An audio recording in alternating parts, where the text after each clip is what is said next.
রামপালজি মহারাজ এমন একজন মহান সন্ত যিনি তার সদ্ভক্তি, তত্ত্বজ্ঞান, করুণা এবং সেবার মাধ্যমে সমাজে এক নতুন দৃষ্টান্ত স্থাপন করেছেন। সন্ত রামপালজি মহারাজের নেতৃত্বে তার সকল সতলোক আশ্রম থেকে সমাজ কল্যাণের অসাধারণ কাজ সমাজকে সোনালী ভবিষ্যতের এক নতুন আশা দেখিয়েছে। সন্ত রামপালজি মহারাজের কাছ থেকে নাম দীক্ষা গ্রহণের পর লক্ষ লক্ষ মানুষের ক্যান্সার, এইডস ইত্যাদির মতো দুরারোগ্য রোগ সেরে গেছে। সন্তজির জ্ঞানে অনুপ্রাণিত হয়ে তার অনুগামীরা লক্ষ লক্ষ ইউনিট রক্তদান করেছেন। সন্তজি লক্ষ লক্ষ বোন ও কন্যার যৌতুক মুক্ত বিবাহ করিয়েছেন। সন্তজি লক্ষ লক্ষ মানুষকে নেশা থেকে মুক্তি দিয়েছেন। কোটি কোটি ভেঙে যাওয়া পরিবার আবার জোড়া লেগেছে। সন্তজির আশ্রমে সমাগমের সময় বিনামূল্যে চক্ষু চিকিৎসা, দন্ত চিকিৎসা প্রদান করা হয়। সন্ত রামপালজি মহারাজ সময়ে সময়ে পরিবেশ রক্ষার উদ্দেশ্যে ব্যাপক পর্যায়ে বৃক্ষরোপণ করেন। সন্তজি অভাবীদের তাৎক্ষণিক ত্রাণ সরবরাহের জন্য অ্যাম্বুলেন্স পরিষেবা চালু করেছেন। সন্তজি তার অনুগামীদের দেহদানের জন্য অনুপ্রাণিত করেন, যাতে মানবতার সেবা এবং চিকিৎসা ক্ষেত্রে উন্নতি হতে পারে। সন্ত রামপালজি মহারাজের সকল আশ্রমে প্রতিটি সমাগমে বিনামূল্যে ভান্ডারার আয়োজন করা হয়, যেখানে প্রতিটি শ্রেণী, প্রতিটি জাতি এবং প্রতিটি ধর্মের মানুষ একসাথে বসে খাবার খায়।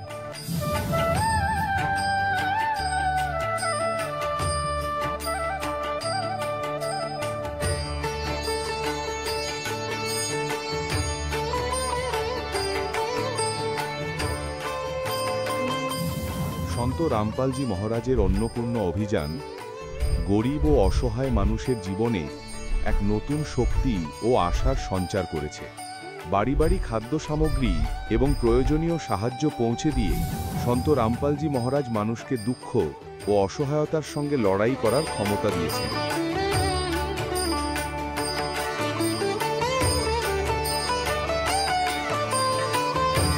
সন্ত রামপালজি মহারাজ কর্তৃক গরিব মানুষের জন্য বাড়ি বানানোর এই অসাধারণ কাজটি এক এমন দৃষ্টান্ত স্থাপন করছে, যা শতাব্দীর পর শতাব্দী ধরে সন্তজির উদারতা ও দয়ার প্রতীক হিসেবে পরিচিত হবে।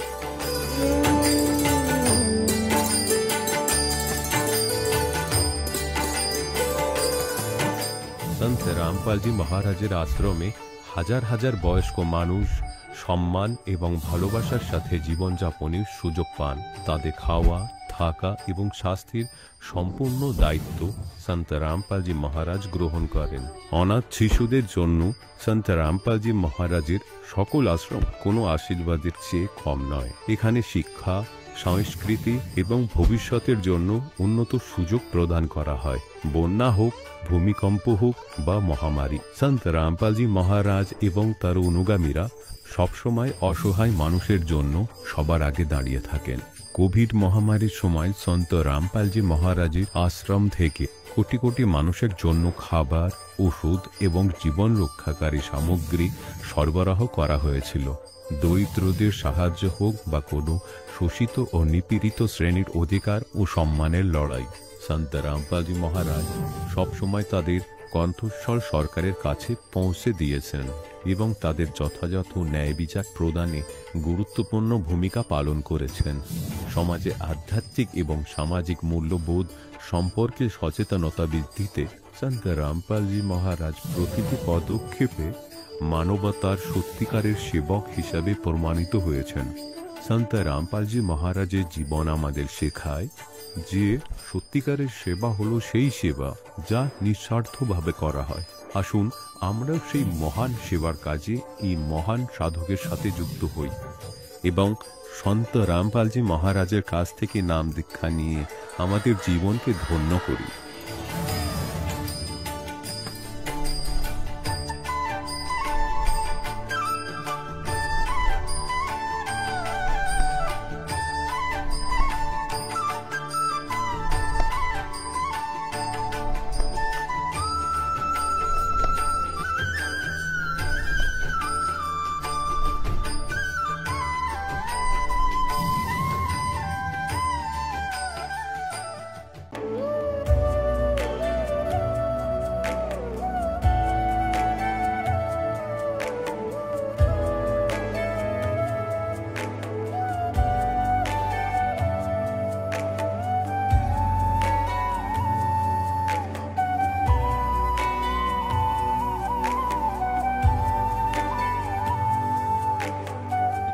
পূর্ণ পরমাত্মার প্রাপ্তি এবং তার প্রকৃত লাভ পেতে পবিত্র বাইবেলে প্রমাণ রয়েছে যে প্রভু মানুষকে নিজেরই প্রতিরূপ সৃষ্টি করেছেন।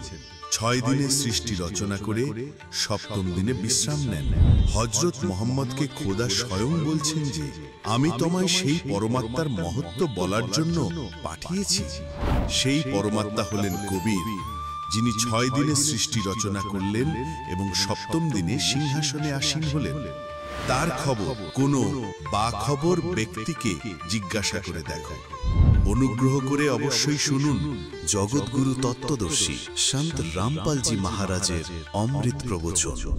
নমস্কার দর্শকবৃন্দ, আজ আমরা শুনব পূর্ব বর্ধমান জেলার কাটোয়া থানার চানলই গ্রামের তরুণ দে এর অনুপ্রেরণামূলক অভিজ্ঞতা। নাম দীক্ষার আগে তিনি শুধুই শিবের ভক্তি করতেন, কিন্তু জীবনে চলছিল নানা শারীরিক কষ্ট ও অদ্ভুত ভয়ের অভিজ্ঞতা, দীর্ঘদিনের অ্যালার্জি, অতিরিক্ত রাগের প্রবণতা আর সবচেয়ে বড় বাড়িতে ভূতপ্রেতের বাধা, যা রাতে একা বেরোতে ভয় ধরিয়ে দিত। এরপর একসময় তিনি সন্ত রামপালজি মহারাজ থেকে নাম দীক্ষা গ্রহণ করেন, আর সেখান থেকেই শুরু হয় জীবনের বিস্ময়কর পরিবর্তন। অ্যালার্জি সম্পূর্ণ নিরাময়, রাগের ওপর নিয়ন্ত্রণ এবং ভূতপ্রেতের সব বাধা একেবারে দূর হয়ে যাওয়া। আজ তিনি রাতের অন্ধকারেও নির্ভয়ে চলাফেরা করতে পারেন, ভয় আর তাকে স্পর্শ করে না। তরুণ দের জীবনের এই অসাধারণ পরিবর্তন আপনাকে নাড়া দেবে। চলুন শুনে নেওয়া যাক। নমস্কার স্যার। নমস্কার। স্যার, আপনার শুভ নাম কি? তরুণ দে। স্যার, আপনি কোথা থেকে এসেছেন? জেলা পূর্ব বর্ধমান, থানা কাটোয়া, গ্রাম চান্ডলি থেকে। সন্ত রামপালজি মহারাজজি স্মরণে আসার আগে আপনি কি কি ভক্তি সাধনা করতেন? কিছুই করতাম না, শুধু একমাত্র শিবের ভক্তি ছাড়া। তো সন্ত রামপালজি মহারাজজি স্মরণে আসার আগে আপনি কোনো নেশা টেশা করতেন? না। সন্ত রামপালজি মহারাজজি স্মরণে আসার পর আপনার কি কি লাভ প্রাপ্তি হয়েছে? আমার অ্যালার্জিটা ঠিক হয়েছে। এটা আমার আগে ছিল, মোটামুটি 3 দিন অন্তর অন্তর ট্যাবলেট খেতে হতো, নাহলে গা চুলকাতো, গা ফুলে যেত, সেটা ঠিক হয়েছে। আর আমার যখনই রাগ হতো তখন এতটাই রাগ হতো, শীতকালের দিনের লোকে চান করতে গিয়ে ঠান্ডা কেঁপে যেছে, আর আমি সেই ঠান্ডা জল ঢাকলে আমার গায়ে গরম গরম লাগতো, ঠান্ডা লাগতো না, এতটা রাগে গা গরম হয়ে যেত। ওই জন্য এখনও মানে আছে, তবে একটু কন্ট্রোলে আছে, মানে বেশি বাড়াবাড়ি টাকের মতন আর হয় না। আর আমার বাড়িতে আরও ভূত প্রেতে বাঁধা ছিল। যেমন যদি উদাহরণ দিই, আমি রাত্রেবেলা পায়খানা বললাম, প্রায় 12টা-1টা বাজছে, বাড়ির সবাই শুয়ে আছে, আমি পায়খানা গেলাম, দরজা মধ্যে যেমন সব ঠেসিয়ে দিয়ে, তা হঠাৎ দেখছি দরজাটাকে ঝরাম করে খুললো। এবার তো বা আমাদের ঘুমোচ্ছে, এবার তো কেউ ওঠে নেই, উঠলো। তা আমি যদি পায়খানা জিজ্ঞেস করি যে কে, কেউ সাড়া দিল না। তা একটুখানি পর আমাদের এবার পাশে পুকুর আছে, পুকুরের পাশে বড় মাঠ, তা দেখছি হঠাৎ বাচ্চা ছেলে কাঁদছে, আর এমন কান্না মনে হচ্ছে না খুবই বাচ্চা ছেলে কাঁদছে, খুবই কষ্টে আছে। দিয়ে যখন আওয়াজটা শুনছি মনে হচ্ছে না আস্তে আস্তে আমার দিকে গিয়ে আসছে। এবার সেই 12টা-1টার সময় রাত, বিশাল বন জঙ্গল, এখানে তাল গাছ মাল গাছ আছে, যখন উঁকি মেরে দেখছি মনে হলো যেন এইখানেই কাঁদছিল। আবার দেখছি আর এখানে নেই আওয়াজটা, বেশ ঠিক আছে। আবার কিছুদিন সময় আবার দেখেছি ভরাম করে দরজা খুলে যাবে।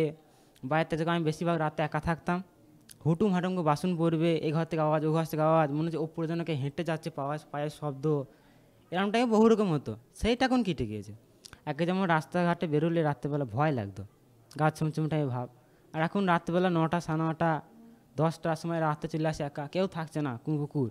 আমাদের দিকে বেশিরভাগ ভূত প্রেতটাই বেশি, কোনো ব্যাপার না এখন, আর এখন আরামভাবে চলে আসি রাতে। মানে আপনি যেরকম বলছেন যে ভূত প্রেতের প্রচুর সমস্যা ছিল, এখানে ওখানে অনেক কিছু আপনি দেখতে পেতেন, তো সন্ত রামপালজি মহারাজজি স্মরণে আসার পর সেই ভূত প্রেত বাধা কি একেবারেই ঠিক হয়ে যায়? একবারে ঠিক, এখন কোনো সমস্যা নেই, একটু আওয়াজ পর্যন্ত হয় না। আবার রাত্রে যদি আমি অন্ধকারে আসি, তা গা ছমছম ভাবটাও এখন আর মনে হয় না, মানে কোনো ব্যাপারই না। তো যে সমস্ত দর্শকগণ আজ আপনাকে দেখছে, যাদের বাড়িতে এরকম ভূত প্রেত বাধার প্রচুর সমস্যা আছে, তো তাদের জন্য আপনি কি বলবেন? তাদের জন্য এইটুকুই বলবো যে গুরুজির কাছে এলে সব সমস্যা মিটে যাবে। আপনারা আসুন আর নিজের সমস্যা মিটিয়ে নিন। যদি কেউ সন্ত রামপালজি মহারাজের থেকে নাম দীক্ষা নিতে চায়, তো তারা কিভাবে সন্ত রামপালজি মহারাজের থেকে নাম দীক্ষা নেবে? গুরুজির যে সৎসঙ্গ আছে, সৎসঙ্গ নিচে একটা হোলি বর্ডার মানে পট্টি আছে, সেখানে গুরুজির আশ্রমের নম্বর দেওয়া থাকে, সেখান থেকে যোগাযোগ করে কাছের যে নামদার কেন্দ্র আছে সেখান থেকে নিতে পারেন। ধন্যবাদ। ধন্যবাদ সৎ সাহেব।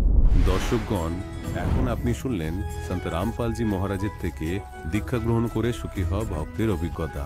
এখন দেখুন জগৎগুরু তত্ত্বদর্শী সন্ত রামপালজি মহারাজের মঙ্গল প্রবচন। ये संसार समझदा नहीं कहंदा शाम दोपहरे नू ये संसार समझदा नहीं कहंदा शाम दोपहरे नू गरीब दास ये वक्त जात है रोओगे इस पैरे नू गरीब दास ये वक्त जात है रोओगे इस पैरे नू मत दे दी है बालम बैरे नू मत दे दी है बालम बैरे नू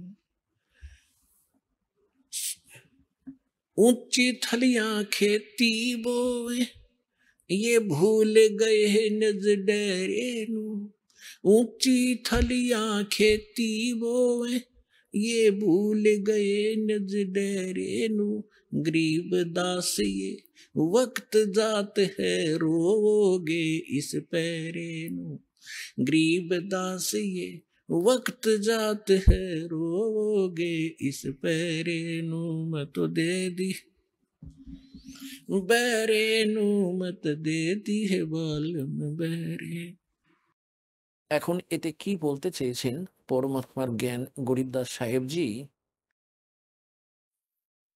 যে যদি আপনি কোনো মিত্রকে, ভাই বোনকে অথবা অন্য কারোর নিকট সম্পর্কের ব্যক্তিকে কিছু বলতে চান এই জ্ঞানের বিষয়ে, তিনি কোনোভাবেই শুনতে প্রস্তুত নয়।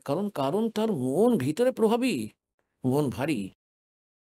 আর ওই ব্যক্তিকেই যদি কেউ বলে দেয় যে ভাই কোথায় যাচ্ছ তুমি, যে আমি যাচ্ছি অমরনাথে, আর তাকে যদি বলেন যে কেদারনাথে গেলে অনেক লাভ পাওয়া যায়, তাহলে সে কি জিজ্ঞেস করবে কখন যাবেন? আমাকেও নিয়ে যাবেন, নো অবজেকশন। কেউ সোমবারে ব্রত করে থাকে, তখন তাকে যদি কেউ বলে যে শুক্রবারের ব্রত ভালো ফল দিয়ে থাকে, আচ্ছা বলো তো কি করে করতে হয়, তৎক্ষণাৎ মেনে নেবে। তো পরমাত্মা বলছেন যে मत दे दी बालम बैरे नू और संसारी दी गल्ला चीन आम आदमी कह दे वो मान ले और ना बुझ जाए शब्द गहरे नू। এই গভীর জ্ঞান সম্পর্কে জিজ্ঞাসা করতে চায় না, সে বুঝতেও চায় না। তো কি বলেন? संसारी दी गल्ला चीने नहीं बुझे शब्द जो गहरे नू ये मुर्दों से ती प्रीत लगावे न जाने सतगुरु मेरे। এখন যেমন প্রত্যেক গ্রামেতেই কোনো পুকুরের উপর বা অন্য কোনো স্থানেতে কোনো সন্ত সাধক মারা গিয়েছে, মৃত্যুকে প্রাপ্ত হয়েছে, তার জন্য একটি স্মৃতিসৌধ হলো, সেখানে মাথা স্পর্শ করাতে শুরু করে দিল পুরো গ্রাম। মারে তো দাদা লাই পূজা হেয়া, আরে একটু তো বিবেক ব্যবহার কর। দেখো, যেমন ঠিক আছে ওই সন্ত ভালো হবে যিনি আজ পর্যন্ত পূজিত, কিন্তু ওই সময় জীবিত ছিলেন, তার যেমনই তিনি সন্ত ছিলেন, যেমনই তার ভক্তি সাধনা ছিল তার কাছে, সেই সময় লাভ তো পাওয়া যেত যখন তিনি বর্তমানে ছিলেন। এখন তো সেই রকমই তার মহিমা, ওই রকমই আদর করতে থাকুক, কিন্তু মুখ্য কখনোই লাভ প্রাপ্ত হবে না। যেমন কোনো ডাক্তার আছেন, বৈদ্য আছেন, তিনি খুব ভালো বৈদ্য ছিলেন আর খুব ভালো ওষুধ দিতেন, তিনি রোগ সারিয়ে দিতেন, ঠিক আছে। তো ওই সময় যে তাকে তার সম্পর্কে এসেছিলেন, তো তার সেই লাভ হয়েছিল, তার মৃত্যু হয়ে গেল, মৃত্যুর পর তার স্মৃতিসৌধ তৈরি করা হলো, আর সেখানে পুনরায় এখন যদি কেউ যায় ওই বৈদ্যকে এটা বলার জন্য যে বৈদ্যজি আমার ম্যালেরিয়া হয়ে গিয়েছে, ওষুধ বলুন, ওই বৈদ্যর মূর্তি বা ওষুধ কাজ করতে পারে না যা অরিজিনাল জীবিত ডাক্তার করতে পারত। তো হয়তো এখন ভ্রান্তি দূর হয়ে যাবে। তো কি বলেন যে मुर्दों से ती प्रीत लगावे ना बूझे शब्द जो गहरे नू मुर्दों से ती प्रीत लगावे ना जाने सतगुरु मेरे नू मैं तो दे दी है बालम बैरे नू मैं तो दे दी है बालम बैरे नू। তারপর কি বলছেন যে শ্বেত ছতর সির মুকুট বিরাজে। নিরাকার নিরাকারে ঢোল বাজিয়ে রেখেছিল। कहते उस सफेद अरस कुरुस पर सफेद गुम्बद है, जहाँ सतगुरु जहाँ परमात्मा का डेरा। সেখানে একটা খুব বড় সুন্দর মহল আছে, পরমাত্মার খুব সুন্দর গুম্বজ টাইপ আছে, তার ভিতর পরমাত্মা বিরাজমান আছেন সিংহাসনের উপর, মাথায় মুকুট হয়েছে, আর তার উপরে শ্বেত ছাতা প্রসারিত হয়ে আছে। শ্বেত ছতর সির মুকুট বিরাজে, देखत ना उस चेहरे नू। श्वेत छतर सिर मुकुट विराजे, देखत ना उस चेहरे नू। ऊंची थलियां खेती बोवे ये भूल गए निज डेरे नू। ऊंची थलियां खेती बोवे ये भूल गए निज डेरे नू। এখন কি বলতে চাইছেন যে পরমাত্মা সাকার, মানব সদৃশ্য সমস্ত সদ্গ্রন্থ থেকে দাস প্রমাণ করে দিয়েছেন আপনার সামনে, এবং যে মহাপুরুষগণকে ভগবান সাক্ষাৎ করেছেন সচখণ্ডে নিয়ে গেছেন তার নিজ স্থানে, পুনরায় তাদেরকে ফেরত পাঠিয়ে দিয়েছেন। তারা তাদের অমৃত বাণীতে এফিডেভিট দিয়ে রেখেছেন কে এই ভগবান, কোথায় তিনি থাকেন, কিরকম তার রূপ এবং তার কি নাম। সুতরাং এই সমস্ত প্রমাণের মাধ্যমে আপনার নিকট প্রমাণিত হয়ে যাবে যে কে ভগবান আর কিরকম লীলা করেছেন তিনি। সেই মালিক তাহলে কি বলেন যে আপনি যে সাধনা করছেন, অন্য দেবী দেবতাদের পূর্ণ পরমাত্মার ভক্তি না করে যে কোনো ব্রহ্মের, খরপুরুষের, অক্ষর পুরুষের, ব্রহ্মা বিষ্ণু মহেশের অথবা দুর্গা অথবা নিরঞ্জনের, তো এরকমই সাধনা যেমন কোনো কৃষক উঁচু স্থানেতে থলিতে প্রথমে বর্ষার উপর আধারিত ছিল সমস্ত মানব সমাজ, আর ওই সময় গরিবদাসজিও কৃষক ছিলেন। গরিবদাসজি জাট গ্রুপের জাট জাতি থেকে ছিলেন, আর তার ওখানকার সাথী যারা কৃষক ছিলেন তাদেরকেও বোঝানো ছিল। এই জন্য বলছেন যে আমি যে ভক্তি বলছি, যে ভগবানের, তার সাধনা না করে আপনি অন্য যে সাধনা করছেন, এই রকম যেমন উঁচু থলিতে উঁচু স্থানেতে বীজ বপন করে দিয়েছেন, চাষ করে নিয়েছেন, আর যখন অল্প বিস্তর বৃষ্টি হতো তো ওই থলির জল সমতল স্থানেতে, ডহর বলা হতো তাকে, ডহর, ওখানে এসে একত্রিত হয়ে যেত, আর ওই ওই স্থানে ডহরের ভিতর জল বর্ষাও আর আশেপাশের উঁচু ভূমির তাতে এসেই জড়ো হয়ে যেত। আর তাতে যখন বপন করা হতো ফসল, যেমন উঁচু থলিতে বপন করা হয়েছে তখন সেটা হতোই না, আর ডহরে বপন করা এক একরে মনে করো 50 মণ ফসল হয়ে যেত, আর উঁচু থলিতে 2 মণও হতো না কোনো রকমে। তো কি বলেন গরিবদাস সাহেবজি যে একটা ফর এক্সাম্পল বলছেন कि तुम ऊंची थलियां खेती वो भूल गए निज डेरे नू।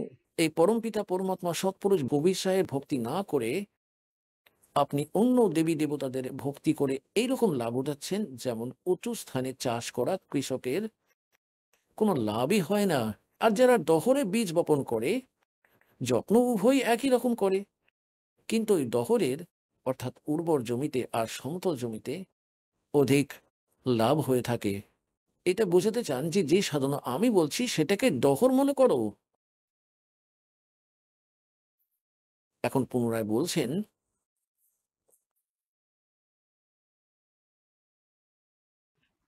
गोता मारूं स्वर्ग में जा बैठूं पाताले, गरीबदास ढूंढता फेरूं अपने हीरे मोती लाल।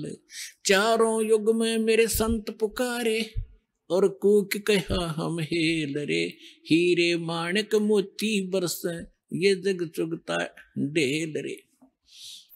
এখন পরমাত্মা কবিরজি থেকে প্রাপ্ত জ্ঞান কিভাবে বিশ্লেষণ করছেন গরিবদাসজি বলেন যে কবির সাহেব বলছেন যে 4 যুগে আমি এসেছি, ভালো আত্মার সঙ্গে দেখা করেছি, তাদেরকে তত্ত্ব জ্ঞান আর যথার্থ জ্ঞানের স্থানের সঙ্গে পরিচয় করিয়েছি, সদ্ভক্তির সঙ্গে পরিচয় করিয়েছি। और ये चारों युग में संत पुकारे और कूक कहा हम हेल रे, हीरे माणिक मोती बरसे ये जग चुगता ढेल रे। তত্ত্ব জ্ঞান আর যথার্থ সত্য সাধনারূপী হিরে মতি লালকে অবহেলা করছে, আর আপনি এই জ্ঞানের সঙ্গে পরিচিত না হওয়ার কারণে এই লাল হিরে মতিকে গ্রহণ না করে কাপড় পাথর, অন্য উপাসনারূপী কাপড় পাথরকে একত্রিত করে বেড়াচ্ছ, যা পড়ে তোমাকে কোনো লাভই দিতে পারবে না। ওটাকেই এখানে প্রমাণিত করেছেন।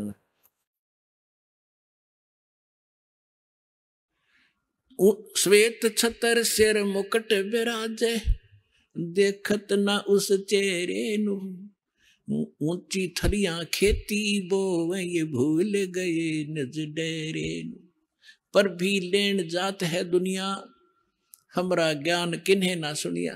এখন এখানে একটা প্রশ্ন আছে এর ভিতরে, কে সংসারি দি গল্লা চিনে না বুঝে সব জুগারে নু। এক বোন এলো, এক বোন আমার কাছে দীক্ষা নিয়েছিল। তার ওই বোনের বোন যিনি ছিলেন, তার স্বামী খুবই মদ খেতেন। আর ওই যে বোন এখানে দীক্ষা নিয়েছিল, তার ওই একই অবস্থা ছিল। তার স্বামী মদ ছেড়ে দিয়েছিল আর নাম নিয়ে নিয়েছিল, আর একেবারেই স্বর্গের তুল্য ঘর হয়ে গেছিল। তো তার বোনের ওখানে আসা হয়েছিল যে দীক্ষা নেয়নি, ও অন্য কারোর থেকে দীক্ষা নিয়ে রেখেছিল, অন্য কোনো পন্থের থেকে, আর তার সঙ্গে অন্য সাধনাও করত। তার যে পরম্পরাগত প্রচলিত, তার স্বামী মদ খেত, খুব পিটাই করত, কখনো গলিতেও দাঁড় করিয়ে রাখতো রাত্রিতে মদের নেশায়। আর আমি বাইরে দাঁড়িয়ে থাকতাম, কুন্ডি লাগিয়ে ভিতরে শুয়ে পড়তো। সকালে নেশা কেটে যাওয়ার পর সে কুন্ডি খুলতো। এতটাই দুঃখী ছিলাম আমি। তো ওই বোন বলেছিল, তুমি আমার গুরুর কাছে চলো, সেখানে নাম দীক্ষা নিয়ে নাও, আর দেখবে তোমার স্বামীও মদ ছেড়ে দেবে। তো এই বোন তার নিজের বোনের সাথে আমার কাছে এসে গেল করোত্থা আশ্রমে। তখন খুব অল্প সঙ্গ ছিল, আমরা এমনি বাইরে বসে থাকতাম সবাই একই সঙ্গে। মোট 10, 20, 50, 100 আসতো দিনে মুশকিলে, 10, 20। তো আমি জিজ্ঞেস করলাম, বোন কোথা থেকে এসেছো? তখন সে বললো যে এ আমার সিস্টার আছে, আর এর স্বামী খুবই মদ খায় আর রোজ পিটাই করে, খুব খারাপ অবস্থা করে রেখেছে। তার চাকরি করে, কিন্তু একটা টাকাও বাড়িতে রাখে না, পুরোটাই মদে উড়িয়ে দেয়, বাচ্চারাও না খেয়েই থাকে অনেকবার।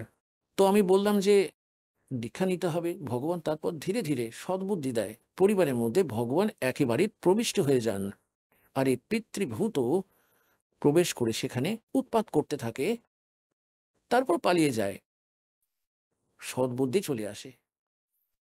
তো আমি জিজ্ঞাসা করলাম, আপনি কি সাধনা করেন? সে বলল যে আমি এই ধন ধন সদ্গুরুর নাম নিয়ে নিয়েছি, গুরুজি নিচ্ছি 4-5 বছর থেকে। তো আমি বললাম যে বোন দেখো, চলো ঠিক আছে, ওখানে যে তুমি নাম নিয়েছো, এখন এখানে যদি নাম নিতে চাও তাহলে পেছনে সব পূজা কিন্তু তোমায় ছেড়ে দিতে হবে। না বিড়ি খাবে, না মদ খাবে, না খাওয়ার জন্য কাউকে সহযোগিতা করবে, আর না কোনো ব্রত রাখবে। তো সে বলতে লাগলো, আমি বলতে লাগলাম, বোন বিড়ি খাও কেন তুমি? তখন বললো যে বিড়ি আমি আগে খেতাম না, কিন্তু নাম নেওয়ার পর খেতে লেগেছি। আমি বললাম যে আশ্চর্যের কথা এটা, দীক্ষা নেওয়ার পর পেছনের কথা তো ছেড়ে দেওয়া হয়, খারাপ জিনিস কখনো গ্রহণ করে নাকি? তো সে কি বললো যে যে সৎসঙ্গ আমাদের গ্রামে হতো, যে সৎসঙ্গ, সেখানে আমরা যেতাম। তো তারা সবাইকে বিড়ি বিতরণ করত প্রসাদের রূপে, একটা প্লেটে রেখে, আর সাথে একটা মাচিস আর একটা অ্যাস্ট্রে রেখে দিত, আর বলতো খাও খাও, এটা প্রসাদ আছে, খাও। আমি প্রথমে খেতাম না, পরে তারা শিখিয়ে দিয়েছিল, তখন খেতে লাগলাম, আরেকটা রোগ নিয়ে নিলাম আমি। তো এটাকে তো আমি ছেড়ে দেব। তারপর সে বললো, আমি ব্রত রাখি। আমি কোন ব্রত রাখি? বলো শুক্রবারের। আমি বললাম, বোন এই সমস্ত যে ব্রত ট্রত আছে তা ত্যাগ করতে হবে যদি ভক্তি করতে চাও। সে বললো যে ব্রত আমি ছাড়তে পারবো না। তো তার বোন বলতে লাগলো, তখন তো তুই বলেছিলি যে আমি সব কথা মেনে নেবো, এখন তো ব্রততেই আটকে গেলি। আমি তাকে জিজ্ঞাসা করলাম, বোন এই শুক্রবারে ব্রত কেন রাখো তুমি, কি জন্য? সে বলছিল যে আমি কথা, এতে কি করে, কি লাভ হয় এর দ্বারা। তো সে কাহিনী শোনালো যে একজনের স্বামী বিদেশে চলে গেছিল কোনো কাজ বাজের জন্য। এইরকম কাহিনী সন্তোষী মাতার ব্রত, শুক্রবারের ব্রততে কি করে কি লাভ হয় সেটাই সে বলছিল। আর তারপর অনেক বছর হয়ে গেছিল, তার স্বামী দূরে চলে গেল, ফলে সে ভুলে গেল, ঘরেই এলো না। সন্তোষী মাতা এক বোনকে দেখা দিল তাকে, যার স্বামী বাইরে চলে গেছিল দূর দেশেতে। আর মাতা বলল যে তুই আমার 16 শুক্রবারের ব্রত রেখে দেখ, তোর স্বামী ঘরে চলে আসবে। তাই সে 16 শুক্রবারের ব্রত রাখে, আর 16তম শুক্রবারের যে ব্রত ছিল সেদিন তার স্বামী ঘরে চলে এলো। এই জন্য তার পূজা করা হয়। আর তোমার স্বামী রোজ আসে, রোজ ঝামেলা করে। হ্যাঁ, কি করবে সে শুক্রবার রেখে? দেখো বুদ্ধির চোর। চলো, তার স্বামী তো দূরে চলে গেছিল, তাই তাকে ডেকে নিল তার সন্তোষী মাতা। তো তো ডেইলি আসে, ডেইলি ঝামেলা করে। হ্যাঁ, তবু শুক্রবারের ব্রত আছে, কোনো বুদ্ধি তোমাদের? তাই এখানে পরমাত্মা বলেন যে कि संसारी दी गल्ला चिन्ह ना बुझे सब जो गहरे नु সততার সঙ্গে পরিচিত হতেই চায় না। और ऊंची थलियां खेती वो ये भूल गए निज डेरे नु তারপর কি বলেন যে कि ये संसार समझदा नहीं कहंदा श्याम दोपहरे नु এবার পুণ্যতগণ সৎসঙ্গ এখান থেকে স্টার্ট হয়েছিল। भाई तन दर सुखिया कोई ना देखा जो देखा सो दुखिया हो उदय अस्त की बात करते हैं मन सबका किया विवेका हो सबका किया विवेका हो এখানে বলছেন झूठे सुख को सुख है ये मान रहा मनमोद ये सकन से बिना काल का कुछ मुख में कुछ गोद তাই কি বলতে চেয়েছেন আদরণীয় গরিবদাস সাহেবজি যে ये संसार समझदा नहीं कहंदा श्याम दोपहरे नु যেমন একজন মদ খেয়ে পড়েছিল ওই জ্যৈষ্ঠ জুন মাসে হরিয়ানা চত্বরে, পাঞ্জাব, রাজস্থান, উত্তরপ্রদেশে।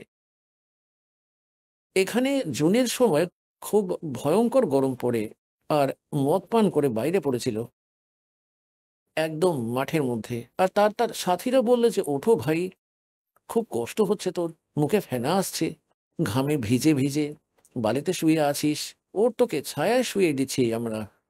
সে মদের নেশায় বলছে ছেড়ে দে, মজে আছি আমি।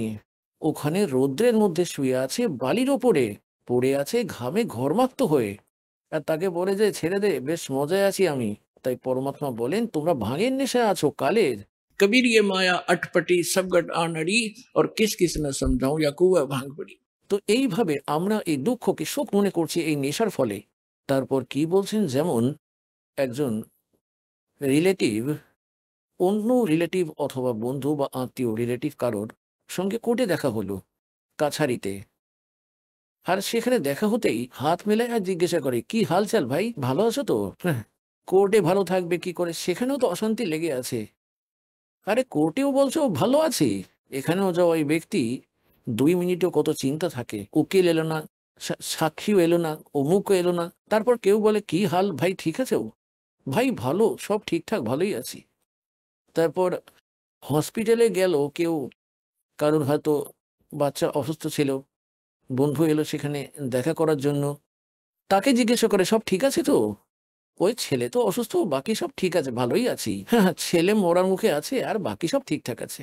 তাই পরমাত্মা বলেন যে ते ये संसार समझदा नहीं कहंदा श्याम दोपहरे नु যেমন জ্যৈষ্ঠ মাসের সময় আর দুপুরের সময় খেয়ে আর কেউ যদি বলে যে ঠান্ডা ঠান্ডা লাগছে, তো সে সন্ধ্যা দেখেইনি। সন্ধ্যার সময় যে শীতলতা তো হয়ে থাকে, তো দুপুরের সময় সে রোদ্দুরে পুড়ে এসে বলে যে कहंदा श्याम दोपहरे नु অর্থাৎ এই দুঃখকেই তোমরা সুখ মনে করছো।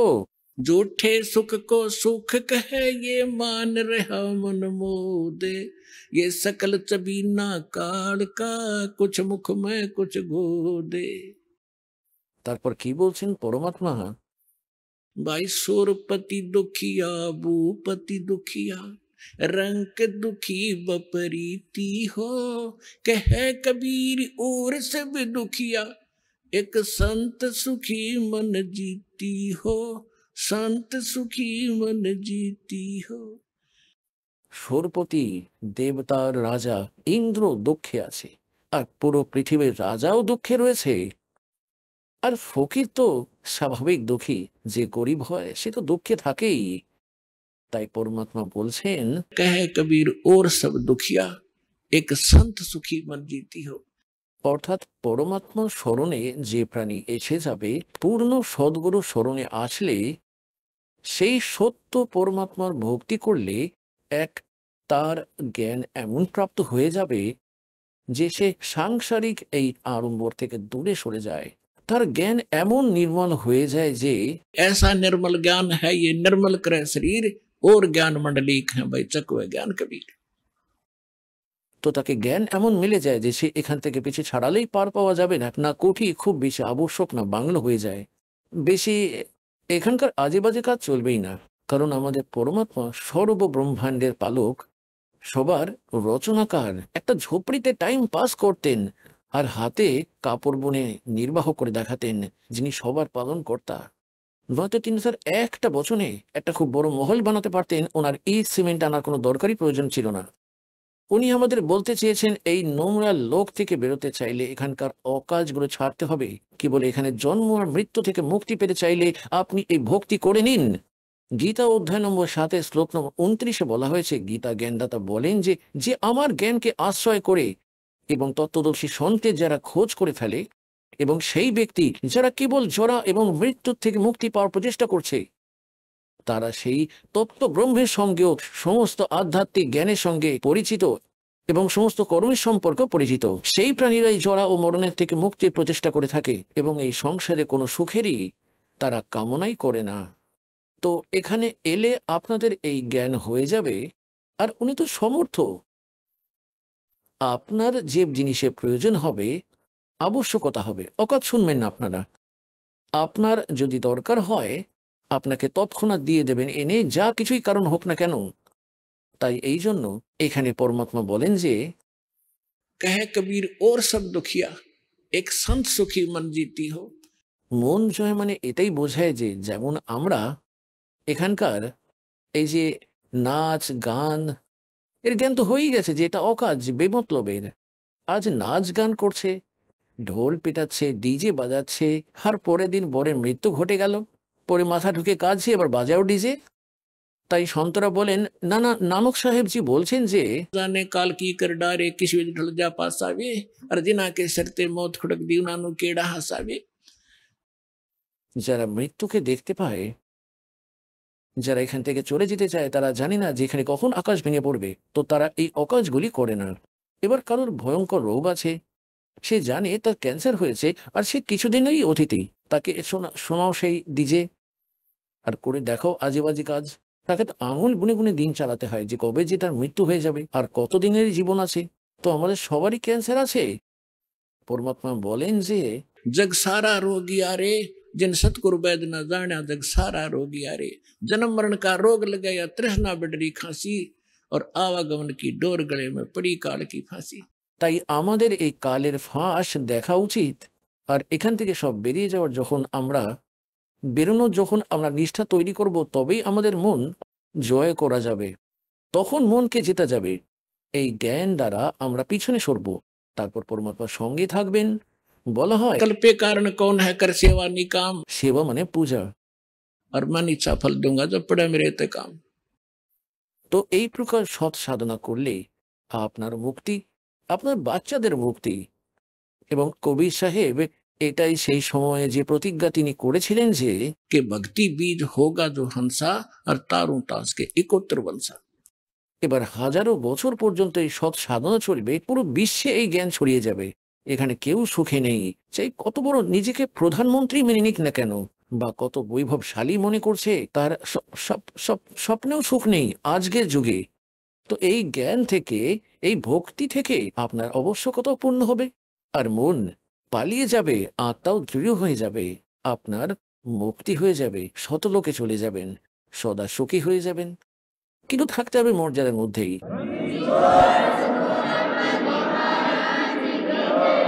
পরমাত্মার তত্ত্বজ্ঞান থেকে জানতে পারলাম যে আমরা তো আমাদের প্রারব্ধ অর্থাৎ ভাগ্যকর্মই প্রাপ্ত করছিলাম। যেমন দাস দেখে, শোনে, ভক্তরা আসে, বলে যে আমরা 40 বছর ধরে রাধাস্বামী পন্থতে যুক্ত ছিলাম। কেউ বলে 20 বছর ধরে আমি ধন ধন সদ্গুরু পন্থতে ছিলাম। কেউ রাধা সে আশারামজির সঙ্গে যুক্ত ছিল। আর আজ বলে যে আমাদের সর্বনাশ হয়ে গেছে, তার আগে আমরা খুব ভালো ছিলাম, গাড়িও ছিল, বিজনেসও ঠিকঠাক চলছিল, আর আজ পথে চলে এসেছি। সেই একই সাধনা তো আগেও করছিলাম যখন আপনার সবকিছু ছিল, আর ওই সাধনাই করতে করতে সর্বনাশ হয়ে গেল। তাহলে ভার্মে যায় এমন ভক্তি? তো তার কারণ কি ছিল? সেটার জ্ঞান হলো এখানে এসে। সৎসঙ্গ শুনে তারা জানতে পারলো যে সে তো তাদের সংস্কারই ছিল। যতক্ষণ আপনার পুণ্য চলবে, মানে ব্যাটারি চার্জ আছে আর পরে চার্জার নেই ইনভার্টারের, তো যতক্ষণ পূর্বের চার্জ ব্যাটারিটা আছে তাতেই সব কাজ হচ্ছে দেখবেন। যেমন পাখাও চলছে দেখবেন, আর দেখবেন বাল্বও জ্বলছে। আর যখন সেটা একদম ডিসচার্জ হয়ে যাবে, ডাউন হয়ে যাবে ব্যাটারি, সমস্ত সুবিধা বন্ধ হয়ে যাবে আপনার, কারণ পরে চার্জার নেই। তাই সৎ ভক্তিরূপী চার্জার সেই আত্মার ফের লাগাতে হবে। এটা পূর্বজন্মেরই পুণ্য, যার যেমনই চলছে সেটা ততক্ষণই চলবে। আর যখন পাপের সময় শুরু হয়ে যাবে, তখন পাহাড়ের পর পাহাড় ভেঙে পড়বে। আর সেই সাধনা তারপর একেবারেই আপনাকে সাহায্য করবে না, কারণ ওটা আগেও ওই সাধনা লাভদায়ক ছিল না, কারণ আপনাদের জ্ঞান ছিল না।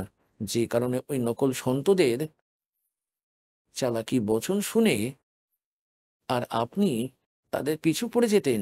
তাদের বিষয়ে বলেছেন যে के चातुर प्राणी चोर हैं, ये मूड भुगत हैं ठोट, और संतों के निकाम के उनको जोगड़ जोट। তারপর পরমাত্মা বলেন যে आंखों के लश्कर फिरे, এই পন্থদের লস্কর অর্থাৎ দলে দলে ঘুরে বেড়ায়। ये बाणी चोर कठोर, और सतुर धाम ना पहुंचेंगे ये 84 के ढोर। পরমাত্মা কবিরজির বাণী, আপনি যে কোনো সন্ত পন্থটা দেখবেন, কবিরজির বাণী ছাড়া তাদের সৎসঙ্গ সম্পূর্ণ হয় না। অথচ তারা কখনো জানে না কবিরজি বলছেন বা বলতে কি চাইছেন। বলা হয় आंखों के लश्कर फिरे, ये बाणी चोर कठोर, और सतगुरु सतलोक ने जावेंगे ये 84 के ढोर। তাই পুণ্যাত্মারা, আপনাদের সৌভাগ্য, আপনাদের জ্ঞান মিলেছে আর সমাধানও মিলেছে। আপনাদের কল্যাণ আর আপনার বাচ্চাদের কল্যাণ নিশ্চিতই হবে। এটা লিখে নিন নিঃসন্দেহে কোনো ডায়েরির মধ্যে, যা দাস বচন বলছে আপনাদের। মুক্তি হবেই আপনাদের যদি লেগে থাকো, নিয়মিত থাকো।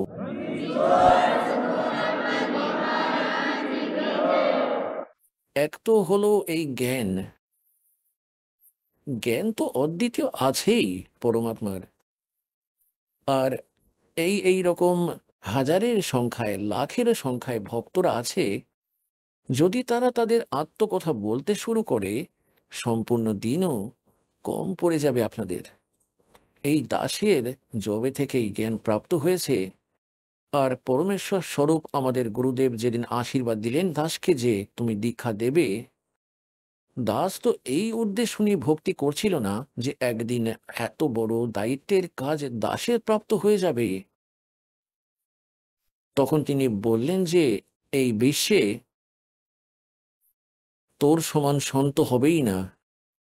ওই সময়ে দাসের এই কথা গুরুদেবের এটাও মনে হচ্ছিল না যে অসত্য হবে, কারণ গুরুজির কথা কখনো অসত্য বলে মনেই হয় না। কিন্তু দাস নিজের যোগ্যতার সঙ্গেও পরিচিত ছিল যে আমি তো একজন ভক্তও সম্পূর্ণ ছিলাম না।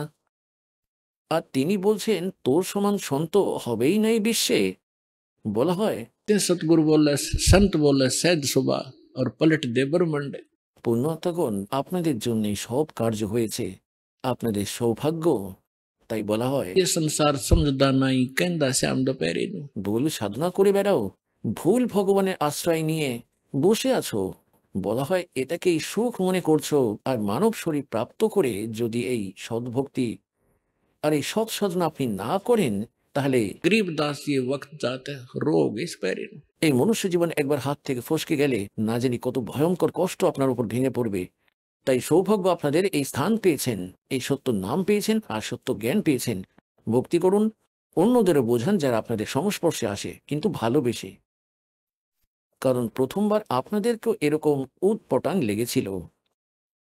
যেমন কবির সাহেবের থেকে গোরখনাথজি থেকে কবির সাহেব বলেছিলেন যে गोरखनाथ में सबका गुरुआ, সবার গুরু আমি, সদ্গুরু জগৎ গুরু আমি। गोरखनाथ में सबका गुरुआ, গোরখনাথজি বলেছিলেন तुमरा बचन मोह लग गए कड़ुआ।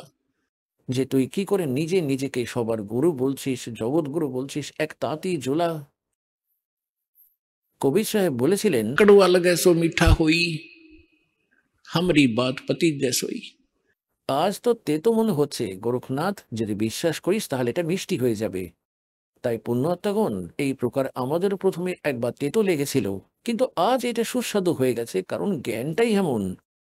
এই জন্য আপনারা নিজেদের কল্যাণ করান আর পুরো বিশ্বের মধ্যে এর ঝড় তুলে দিন। সব ভাই বোন সুখী হয়ে যাবেন। আমরা সবাই কিন্তু এক পিতার সন্তান। শতলোক চলে যাব, যেখানে আমাদের স্থান, মূল স্থান রয়েছে। বলবো সদ্গুরুদেব কি জয়।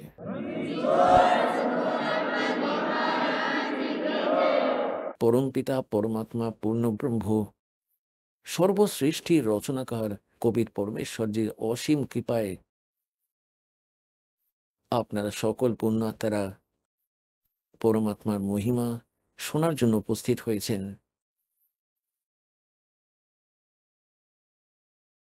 পরমেশ্বর তার সম্পর্কে তথ্য, তার বিষয়ে যথার্থ জ্ঞান আর সমস্ত সৃষ্টি রচনার এই জ্ঞান স্বয়ংই প্রদান করার জন্য এই কালের লোকেতে সশরীরে আসেন এবং সশরীরে চলে যান। যেমনটা আপনাদেরকে অনেকবার সৃষ্টি রচনায় বলা হয়েছে যে আপনারা সবাই পিঁপড়ে থেকে নিয়ে হাতি পর্যন্ত যত পশু পাখি জলচর আর যত ভিখারি থেকে নিয়ে রাজা অবধি মানব শরীরধারী প্রাণীরা আছে, তারা সবাই ওই পরমাত্মা কবিরজিরই আত্মা। আর আমরা আমাদের পায়ে নিজেই করুণে মেনে নিয়েছি নিজের ভুলের কারণেই। তবুও বলা হয় বাচ্চারা দোষ করেই থাকে, মাতা পিতা তবুও তাদের জন্য, তাদের বাঁচানোর জন্য সর্বোচ্চ প্রচেষ্টা করতেই থাকে যতটা তাদের সামর্থ্য হয়ে থাকে। পুণ্যাত্মারা, এখন আপনারা বালক, বাচ্চা, এই জ্ঞানের যেই সময় আপনাদের এই পরমাত্মার যথার্থ জ্ঞান হবে আর আপনাদের আত্মা স্বীকার করবে একদিন যে সত্যি এই স্থান সঠিক নয়। আর যে জ্ঞান দাস বলছে এটা কোনো ডুম ভাটের গান নয়, এটা কোনো সং কবির বানানো একটা ফর্ম্যালিটির দোহা শ্লোক নয়, এটা god given complete spiritual knowledge, যা স্বয়ং পরমাত্মা এসে জ্ঞান বলেছিলেন। তার পাশাপাশি ওই পরমাত্মা তার লীলা অনুসারে যে লীলা তিনি করেই থাকেন, শতলোক থেকে এলেন আর যে মহাপুরুষদেরকে এসে মেলেন তাদের সকলকে শতলোকে নিয়ে চলে গেলেন, ওই স্থানে নিয়ে গেলেন যেটি আমাদের মূল স্থান, যেখানে আপনি আর আমরা সবাই থাকতাম। আপনার পরিবার ছিল, সেখানে সমস্ত সৃষ্টি এইরকমই আছে, এইরকমই নর এবং নারী আছে, ওখানে বাচ্চারা আছে, সমস্ত সুবিধা আছে, তারই ডুপ্লিকেট নকল কাল এখানে করে রেখেছে। একটা সোনার খেলনা আছে আর একটা মাটির কুমোরের বানানো, তাহলে সেটার আর এটার মধ্যে অনেক তফাৎ হয়। ওই কুমোরের বানানো খেলনা তো 2 মিনিটের মধ্যে টুকরো হয়ে যাবে, হাত পাবে না, ঠ্যাং পাবে না তার। আর সোনার বানানো যে কোথাও আছাড় মারা তুলে তার কিছুই হবে না, এর মূল্য অনেক বেশি হয়। তাই শতলোকের মধ্যে আপনার এমনই শরীর মিলবে যার বিনাশ কখনোই হবে না, তাতে বৃদ্ধ অবস্থা নেই, বার্ধক্য নেই, সর্বদা যুবক হয়ে থাকবেন। আর যেই যেই শোক যেই ক্রিয়াকে আপনারা এখানে করে থাকেন,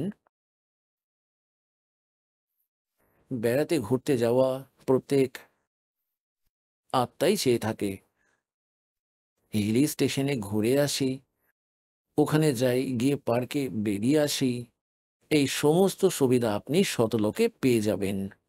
প্রত্যেকের ঘরে ঘোরার জন্য আপনাদের কাছে সেখানে বিমান রয়েছে, বিমান। এখানে তো একটা মোটরসাইকেল হয়ে গেলে সেটাই খুব বড় ব্যাপার মনে করি আমরা। আর 6 বার দিনে তেল ভরতে হয় কোথাও লম্বা সফরে যেতে হলে, তো সেখানে কিছুই নেই, নিষ্কর্ম। মোক্ষ ওখানে প্রাপ্ত হয়, কাজ না করে সমস্ত সুখ প্রাপ্ত হবে, কিন্তু সেটা হবে এখানকার কৃত প্রতিফল। যেমন বাচ্চারা বিদ্যালয়ে যায়, আর বিদ্যালয়ে যদি তারা ওই সুখগুলি প্রাপ্ত করতে থাকে যেটা তাদের চাকরি পেয়ে প্রাপ্ত করতে হতো, বিদ্যালয়ে যদি তারা এমনই ঘুরে ফিরে বেড়ায়, টিভি ফিল্ম দেখতে থাকে, গান শুনতে থাকে, যেটা তাদের উদ্দেশ্য সেটা না করে, তাহলে তাদের পরে গিয়ে খুব কষ্ট পেতে হয়। এই প্রকারে যে ওই বিদ্যার্থী নিজের সত্য মনে পড়াশোনা করে যায়, সফল হয়ে যায়, তারপর তার ওই ফিল্ডে গিয়ে সেই সুবিধাগুলি প্রাপ্ত হয়, যা তার শিক্ষার প্রতিফল হয়ে থাকে। ঠিক একই প্রকার আপনারাও বিদ্যার্থী যাদেরকে মানব শরীরে প্রাপ্ত হয়েছে, এটা ড্রেস আছে আলাদাভাবে। যেমন বিদ্যালয়ে যাওয়া শিক্ষার্থীদের আলাদাভাবে পোশাক হয়ে থাকে,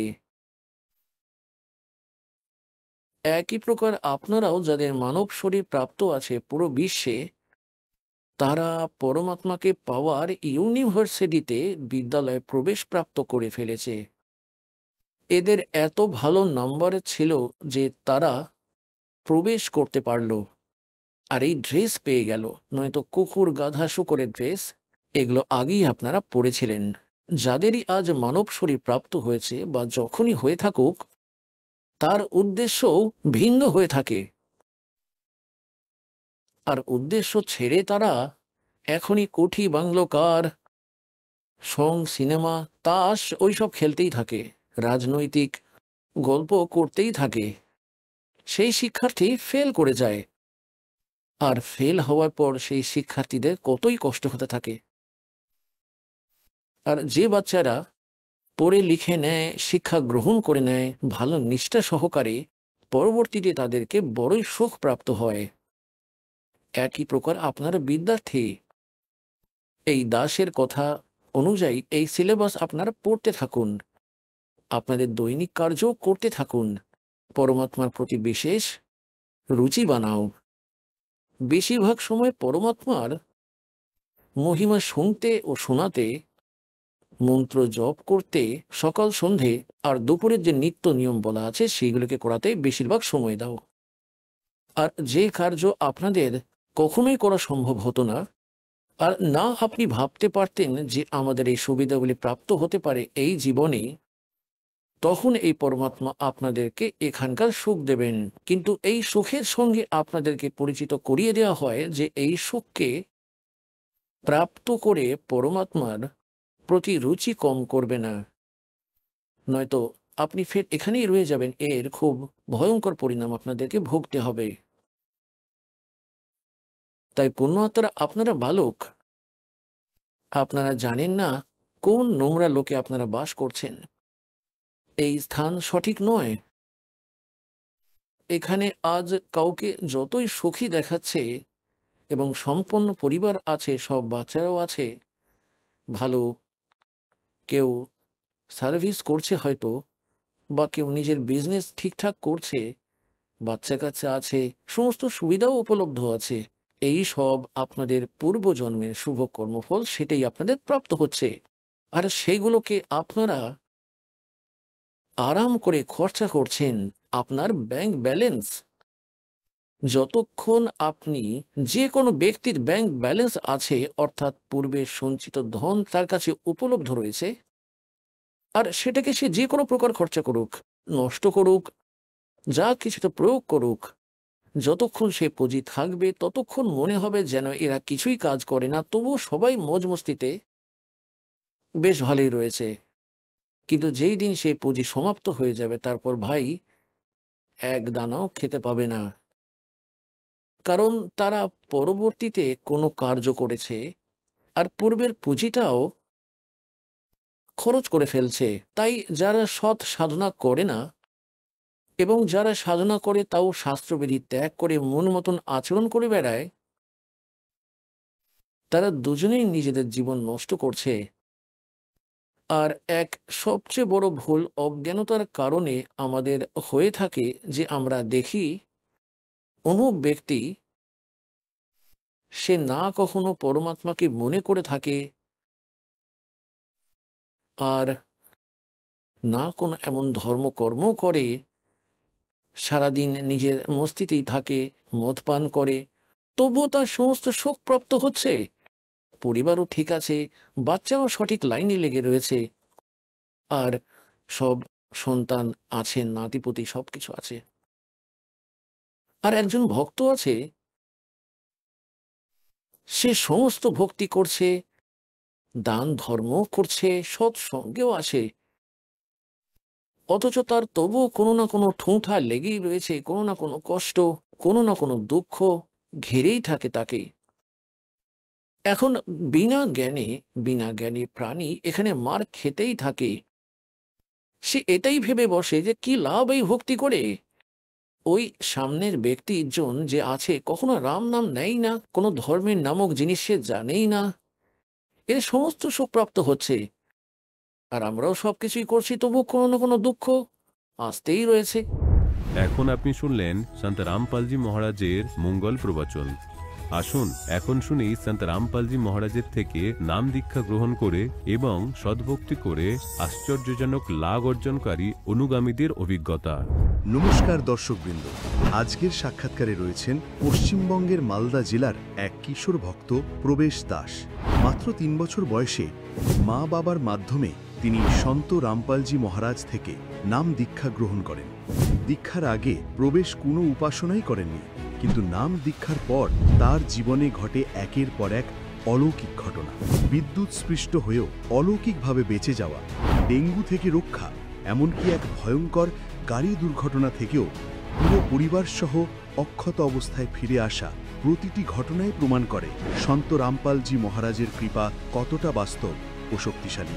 এত অল্প বয়সেই প্রবেশ বুঝে গেছেন ভক্তি শুরু করার জন্য কোনো নির্দিষ্ট বয়স নেই, কারণ জীবন অনিশ্চিত আর প্রকৃত মোক্ষই মানুষের চূড়ান্ত লক্ষ্য।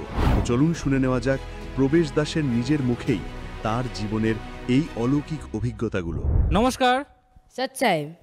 আপনার নাম? আমার নাম প্রবেশ দাস। আপনি কোথা থেকে এসেছেন?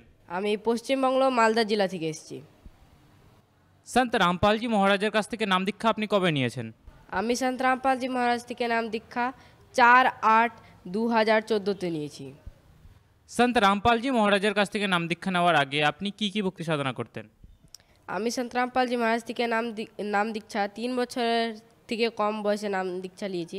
আমি কোনো অনুপাসনা করিনি। সন্ত রামপালজি মহারাজের কাছ থেকে নাম দীক্ষা নেওয়ার আগে আপনি বললেন আপনি কোনো ভক্তি সাধনা করতেন না, তাহলে সন্ত রামপালজি মহারাজের কাছ থেকে নাম দীক্ষা আপনি কীভাবে নিলেন? আমার মা বাবা সন্ত রামপালজি মহারাজ থেকে নাম দীক্ষা নিয়েছিল যখন আমি ছোট্ট ছিলাম। আমি 1 বছর থেকে যখন ছোট ছিলাম তখন উনি নাম দীক্ষা নিয়েছিলেন বলেই আমি সন্ত রামপালজি মহারাজ কাছ থেকে নাম দীক্ষা নিয়েছি। সন্ত রামপালজি মহারাজের কাছ থেকে নাম দীক্ষা নিয়ে নাকি অনেকজনেরই অনেক লাভ হয়, আপনার কি কি লাভ হয়েছে? সন্ত রামপালজি মহারাজ থেকে নাম দীক্ষা নেওয়ার পরে আমার অনেক বহু লাভ হয়েছে। একবার যখন আমি ছোট ছিলাম তখন আমি একবার মোটরের সুইচ অন করতে গেছিলাম। যেমনই আমি মোটরের সুইচটা অন করেছি আমার হাত আঙ্গুল পুরো মোটরের সুইচে ধরে গেছে। এবার আমি মোটামুটি 30-40 সেকেন্ড আমি মোটরের সুইচের মধ্যে লেগে থাকলাম। তারপরে আবার কি হলো, আমার হাত দেওয়ালে সাটলো আর আমি নিজেই ছুটে গেলাম। ওখানে আমাকে সন্ত রামপালজি মহারাজ আমার জীবন রক্ষা করলো। না তো অত কারেন্টের মধ্যে আমি যখন 6-7 বছর ছিলাম তখন আমি 30-40 সেকেন্ড আমি ঝুলে থাকি তাহলে আমার অনেক কিছু হতে পারতো। সন্ত রামপালজি মহারাজের নাম দীক্ষা নেওয়ার পরে আমি 2-3 বার জীবন দান পেয়েছি। সন্ত রামপালজি মহারাজের নাম দীক্ষা নেওয়ার পরে আমাকে একবার ডেঙ্গু বিমারি হয়ে গেছিলো যখন আমি অনেক ছোট ছিলাম। তখন আমি সন্ত রামপালজি মহারাজের আমার মা বাবা দীক্ষিত ছিলেন, তো ওনারা অনেক টেনশন কি এত ছোট বয়সে একে ডেঙ্গু হয়ে গেছে, জানি না কি হবে, পরমাত্মা জানে। তো ওখানেও আমাকে সন্ত রামপালজি মহারাজ বাঁচালেন, কেন কি ডেঙ্গু হয়ে যাওয়ার পরে মানুষ ঠিক হয়ে যায় তাও অনেক দুর্বল হয়ে যায়। ওই দৌড়াতে হাঁটতে চলতে ইয়া সোচতে বিচারতে একটু ওদেরকে অসুবিধা হয়। সন্ত রামপালজি মহারাজ থেকে নাম দীক্ষা নেওয়ার পরে আমাকে আর একটা লাভ হয়েছে কি আমরা একবার সন্ত রামপালজি মহারাজের আশ্রম, নেপাল আশ্রম আছে ধনুষা, ওখানে যাচ্ছিলাম। ওখানে যাওয়ার টাইমের মধ্যে রাত্রি 9:30-টার দিকে টাইম ছিল। আর এক ভগত আমাদের এই সন্ত রামপালজি মহারাজের ভগত গাড়ি চালাচ্ছিল ইসলামপুরে বাড়িটা। উনি চালাতে চালাতে রোড একটু খারাপ ছিল, তো আমরা স্পিডে ছিলাম না, 100-র কাছাকাছি ছিলাম। আর যেমনই খারাপ রোডে ঢুকেছি তো গাড়ি একবারে পুরো লাফাতে লেগেছে, গাড়ি একবারে কন্ট্রোলে নেয়। আর আমি দেখছি, আর আমি পিছনের মাঝখানে বসেছিলাম, তো আমি দেখছি কি উইন্ডশিল থেকে দেখছি কি বাইরে কি এই ডিভাইডার এই সামনে আমরা লাগলাম। আমি আমার সিটের পিছনে হয়ে গেলাম, পুরো গাড়ি লাফাচ্ছিল। আর তারপরে যখন গাড়ি থেমেছে ওই জার্কিনের মধ্যেই আবার স্লো হয়ে থেমে গেল, থেমেছে তো আমি দেখছি কি আমি একবারে রোডে, আমি আর আমাদের গাড়ি আর যত ভগত ছিলাম, আমাদের পুরো ফ্যামিলি আর যত ভগত ছিলাম সবাই রোডের সাইডে আছি। গাড়ি কেউ কিছু হয়নি আর আমাদের কেউ কিছু হয়নি না। তো ওই দিন জানি না কাল কি দাও লাগিয়ে দিত কোনো ঠিক নাই। সন্ত রামপালজি মহারাজের নাম দীক্ষা নেওয়ার পরে আমার ফ্যামিলিকে অনেক লাভ হয়েছে। সব থেকে বড় লাভ হচ্ছে কি আমরা মোক্ষ প্রাপ্তি করে নিলাম। ধ্রুব প্রহ্লাদ, নানকজি, মীরাবাই এরা ভক্তি সাধনা করলেন, কিন্তু এরা অনেক কষ্ট করে এই মন্ত্র পেলেন। অনেক অনেক ঋষি মহাত্মারা নিজের শরীর গলিয়ে দিল, হাজার হাজার বছর একটা জায়গাতে বসে ভক্তি সাধনা করলো, কিন্তু সৎ মোক্ষ ভক্তি মানে সৎলোক যাবার যেখান থেকে আমরা এসছি ওখানে ওরা রাস্তা প্রাপ্ত করতে পারলো না। কিন্তু আমি এত ছোট বয়সে সন্ত রামপালজি মহারাজের দয়াতে আমি এই ভক্তি সাধনা পেয়ে গেছি, যে আমি এটা জানি যে এই ভক্তি সাধনা আমি আবার করি তো আমি সৎলোক অবশ্যই যেতে পারবো। আপনি কোন ক্লাসে পড়েন? আমি এখন ক্লাস 8-এ পড়ি। আপনি এত ছোট বয়স থেকে সন্ত রামপালজি মহারাজের ভক্তি সাধনার সাথে জড়িত আছেন। আপনার বয়স তো এখন নিজের লাইফকে এনজয় করার, অনেক জিনিস এক্সপিরিয়েন্স করার। তাহলে আপনি সন্ত রামপালজি মহারাজজির স্মরণে এত ছোট বয়স থেকে কেন আসলেন? ভক্তি করার কোনো বয়স হয় না। আর যেমন আমি বলতে চাই কি মীরাবাই 12 বছর বয়স থেকে ভক্তি সাধনা করা শুরু করেছিল, ধ্রুব প্রহ্লাদ 5 বছর বয়স থেকে ভক্তি করা শুরু করেছিল। তো ভক্তি করার কোনো বয়স হয় না। আগার আপনি ছোট থেকে ভক্তি করবেন তো আপনি যখন আপনার বয়স হয়ে যাবে তখন আপনাকে কোনো অসুবিধা হবে না। আর এটা কোনো ঠিক নাই কি বয়স হলে আমরা বাঁচবো কি না। অনেক জনেরই আকাল মৃত্যু হয়, কেন এটা কালের দুনিয়া আছে, এটা আমাদের নিজের বাড়ি না। আমরা শয়তানের লোকে থাকি আর ঠাকুরের মানে যে পরমাত্মা আছে যে আমাকে রক্ষা করে ওর বাড়ি আমাদেরকে যাওয়ার খুবই দরকার। এখন কারোর কোনো ঠিক নাই, কেউ কখনো কোন মুহূর্তে কে মারা যেতে পারে কোনো ঠিক নাই, কাকে কখন কি হতে পারে কেউ জানে না, কার কি সংযোগ আছে এটাও কে জানে না। তো যে জায়গাতে আমরা ফিক্স থাকবো কি এখানে আমাকে কোনো ভয় নাই, এখানে আমাকে কোনো ইয়ে নাই, ওই জায়গাতে আমাদেরকে যাওয়ার খুবই দরকার। তো ওখানে যাওয়ার যত তাড়াতাড়ি যাব, যত তাড়াতাড়ি ওর প্রসেস শুরু করব অত আমাদের ভালো। তার জন্য আমি সন্ত রামপালজি মহারাজের কাছ থেকে ছোট বয়সেই আমি ভক্তি করা শুরু করে দিয়েছি। সন্ত রামপালজি মহারাজের কাছ থেকে নাম দীক্ষা নেওয়ার পর আপনার অনেকই লাভ হয়েছে। তাহলে যারা দর্শকগণ আপনাকে এখন দেখছেন, আপনার বয়সী অনেকজনই আপনাকে এখন দেখছেন, তাদেরকে আপনি কি বার্তা দিতে চান? আমি ওনাদেরকে বাস এতটুকুই বলতে চাই कि संत रामपाल जी महाराज থেকে নাম দীক্ষা লাও আর নিজের জীবনকে কল্যাণ করো। আমরা যেখান থেকে এসেছি আমাদেরকে যেখানে যেখানে আমরা এখন পড়াশোনা করি সব কিছু করি কি উম্মিদে করি কি যেন আমরা বড় হয়ে কোনো ভালো জায়গাতে কাজ করব, টাকা ইনকাম করে ভালো করে থাকবো। তো যেখানে এই টাকার সিস্টেম না থাকুক, আমরা এত খাটছি জানি না কি হতে পারে কোনো ঠিক নাই। তো যেখানে এগুলো জিনিস না থাকে ওই ওয়ার্ল্ডে আমাদেরকে যাওয়ার খুবই দরকার। তো আমি সবাইকে এটাই বলতে চাই কি সন্ত রামপাল জি মহারাজ থেকে নাম দীক্ষা নেন আর নিজের ভক্তি মর্যাদাতে, সব থেকে মেন কথা হচ্ছে মর্যাদা থেকে নিজের জীবন সফল করেন। সন্ত রামপাল জি মহারাজের কাছ থেকে নাম দীক্ষা কীভাবে প্রাপ্ত করা যায়? সন্ত রামপাল জি মহারাজ থেকে নাম দীক্ষা প্রাপ্ত করার জন্য এখন অনেক সোর্স আছে, যেমন আপনি অনেকগুলো, যেমন এখন সবার কাছে মোবাইল আছে, স্মার্টফোন আছে, অ্যান্ড্রয়েড আছে। তো আপনি সন্ত রামপাল জি মহারাজ বাস বলে আপনি ইউটিউবে সার্চ করবেন তো ওখানে আমাদের গুরুজির চ্যানেল চলে আসবে। ওখানে আপনি কোনো ভিডিও খুলবেন ওর নিচে একটা ইয়েলো লাইন থাকে, ওখান থেকে আপনি নাম্বার কালেক্ট করে আপনি ফোন করে আপনি জ্ঞান গঙ্গা বই অর্ডার করতে পারেন, ইয়া আপনি নজদিকি নাম দীক্ষা কেন্দ্র না আপনার যে বাড়ির পাশ থেকে পাশের যেটা নাম দীক্ষা কেন্দ্র আছে আপনি ওর অ্যাড্রেস প্রাপ্ত করতে পারেন। এখন ইন্ডিয়াতেই খালি আমাদের গুরুজির 10টা বড় আশ্রম আর 500 থেকে বেশি নাম দীক্ষা কেন্দ্র আছে, যেখানে আপনি গিয়ে নিজের ভক্তি করে নিজের জীবন সফল করতে পারেন, নিয়ম মর্যাদাতে ভক্তি করে নিজের জীবনকে সফল করতে পারেন। ধন্যবাদ। সচ্চাই।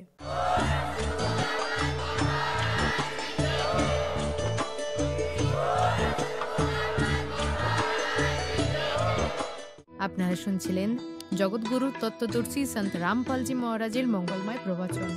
অধিক তথ্য জানার জন্য ভিজিট করুন আমাদের ওয়েবসাইট www.jagatgururampalji.org। সন্ত রামপালজি মহারাজের শুভাশীর্বাদে সম্পূর্ণ বিশ্বে 500-রও অধিক নাম দীক্ষা কেন্দ্র আছে, যেখানে সন্ত রামপালজি মহারাজের দ্বারা অনলাইনে সম্পূর্ণ বিনামূল্যে নাম দীক্ষা দেওয়া হচ্ছে।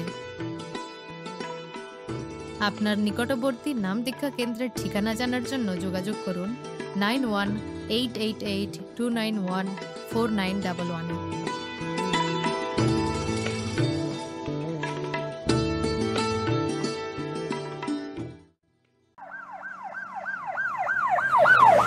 হঠাৎ করে অসুস্থ হলে চিন্তা কিসের?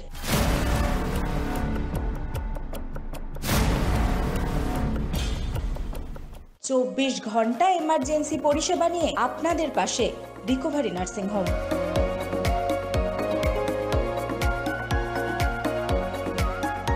তাই দিন হোক বা রাত, রিকভারি নার্সিং হোম বাড়িয়ে দেবে সুচিকিৎসার হাত।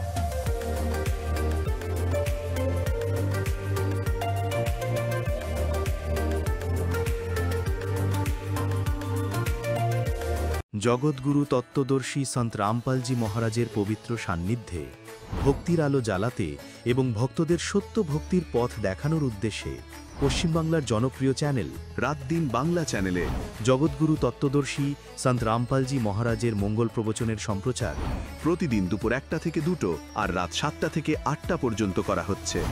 এই সত্য ভক্তি পথকে গ্রহণ করার জন্য আরও বেশি করে এই সত্য সৎসঙ্গ সম্প্রচার দেখুন। এই সৎসঙ্গ প্রবচনের সরাসরি সম্প্রচার সন্ত রামপালজি বাংলা সৎসঙ্গ ইউটিউব চ্যানেল এবং সন্ত রামপালজি বাংলা সৎসঙ্গ ফেসবুক পেজেও দেখতে পারেন। কলকাতার সর্বপ্রথম বিশ্বমানের aesthetic clinic doctor JMS aesthetic. এখানে অত্যাধুনিক বহুমূল্যবান চিকিৎসা সরঞ্জামের সহযোগে cosmetic, gynae, skin, hair, breast, joint pain, obesity, male and female intimate health, মূলত নারীর অঙ্গের সৌন্দর্য পুনরুদ্ধার, এছাড়াও বিশেষ করে মা হওয়ার পর বা বয়স বৃদ্ধির সাথে সাথে নানান শারীরিক সৌন্দর্য বিনষ্ট হয়, সেগুলিকে পুনরুদ্ধার করা। পাশাপাশি মুখের বিভিন্ন প্রকার দাগ, অনুজ্জ্বল বর্ণ উজ্জ্বল, চুলের সৌন্দর্য বৃদ্ধি, মধ্যবয়স্কদের ঋতুচক্র বন্ধের পর বিশেষ চিকিৎসা করানো হয়। তাহলে আর দেরি কিসের? যোগাযোগ করুন স্ক্রিনে দেওয়া নম্বরে আর চলে আসুন DD 197 street number 295 new town, action area 1, Kolkata 156 এই অ্যাড্রেসে। নমস্কার, আমি ডক্টর জুলফিকার মন্ডল। আমি জেমস অ্যাস্থেটিকের পক্ষ থেকে বলছি। অ্যাস্থেটিক শব্দের অর্থ নান্দনিক। একটা গতানুগতিক চিকিৎসা ব্যবস্থার সঙ্গে কিছুটা পার্থক্য আছে। অনেকেরই অ্যাস্থেটিক সম্বন্ধে আইডিয়া আছে, অনেকের নেই। আমি খুব সংক্ষেপে একটু বলার চেষ্টা করছি। কলকাতাতে বর্তমানে বিভিন্ন জায়গায় অ্যাস্থেটিক ক্লিনিক দেখা যায়, সেটাকে অনেকে কসমেটিক্স ক্লিনিকও বলে।